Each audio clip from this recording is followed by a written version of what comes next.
गोरखपुर में बड़हलगंज इलाके में सरयू नदी का जलस्तर बढ़ा है और इस वजह से जो सौदा गृह है वहां लगभग 30 प्लेटफॉर्म में से सिर्फ 9 पर ही अब सौदा हो पा रहा है, क्योंकि बाकी पर दरअसल पानी पहुंच चुका है। जो ऊंचाई पर है सौदा प्लेटफॉर्म, वहीं पर ही इसका अब काम हो पा रहा है।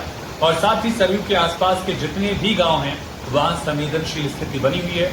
हालांकि प्रशासनिक अधिकारियों की तरफ से कहा गया कि अभी बहुत बड़ा खतरा नहीं है, लेकिन फिलहाल स्थिति को लगातार मॉनिटर किया जा रहा है। दूसरी तरफ राप्ती नदी का भी जलस्तर बारिश की वजह से और साथ ही नेपाल की तरफ से पानी छोड़े जाने की वजह से बढ़ा है जलस्तर। इस वजह से राप्ती के किनारे वाले गांव में भी इस तरह की स्थिति को लगातार मॉनिटर किया जा रहा है और लगातार प्रशासनिक अधिकारियों की नजर इस बात पर है कि नदी का जलस्तर किस तरह से बढ़ता है और उसी हिसाब से दरअसल तैयारियां की जा रही हैं।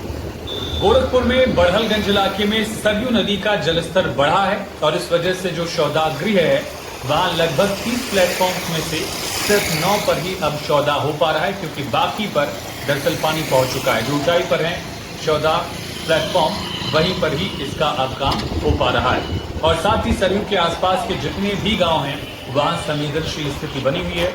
हालांकि प्रशासनिक अधिकारियों की तरफ से कहा गया कि अभी बहुत बड़ा खतरा नहीं है, लेकिन फिलहाल स्थिति को लगातार मॉनिटर किया जा रहा है। दूसरी तरफ राप्ती नदी का भी जलस्तर बारिश की वजह से और साथ ही नेपाल की तरफ से पानी छोड़े जाने की वजह से बढ़ा है जलस्तर। इस वजह से राप्ती के किनारे वाले गांव में भी इस तरह की स्थिति को लगातार मॉनिटर किया जा रहा है और लगातार प्रशासनिक अधिकारियों की नजर इस बात पर है कि नदी का जलस्तर किस तरह से बढ़ता है और उसी हिसाब से दरअसल तैयारियां की जा रही हैं।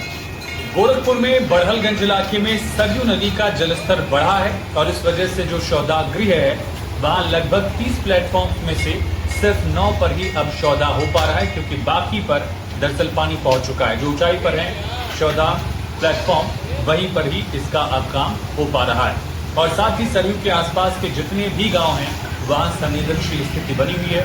हालांकि प्रशासनिक अधिकारियों की तरफ से कहा गया कि अभी बहुत बड़ा खतरा नहीं है, लेकिन फिलहाल स्थिति को लगातार मॉनिटर किया जा रहा है। दूसरी तरफ राप्ती नदी का भी जलस्तर बारिश की वजह से और साथ ही नेपाल की तरफ से पानी छोड़े जाने की वजह से बढ़ा है जलस्तर। इस वजह से राप्ती के किनारे वाले गांव में भी इस तरह की स्थिति को लगातार मॉनिटर किया जा रहा है और लगातार प्रशासनिक अधिकारियों की नजर इस बात पर है कि नदी का जलस्तर किस तरह से बढ़ता है और उसी हिसाब से दरअसल तैयारियां की जा रही हैं।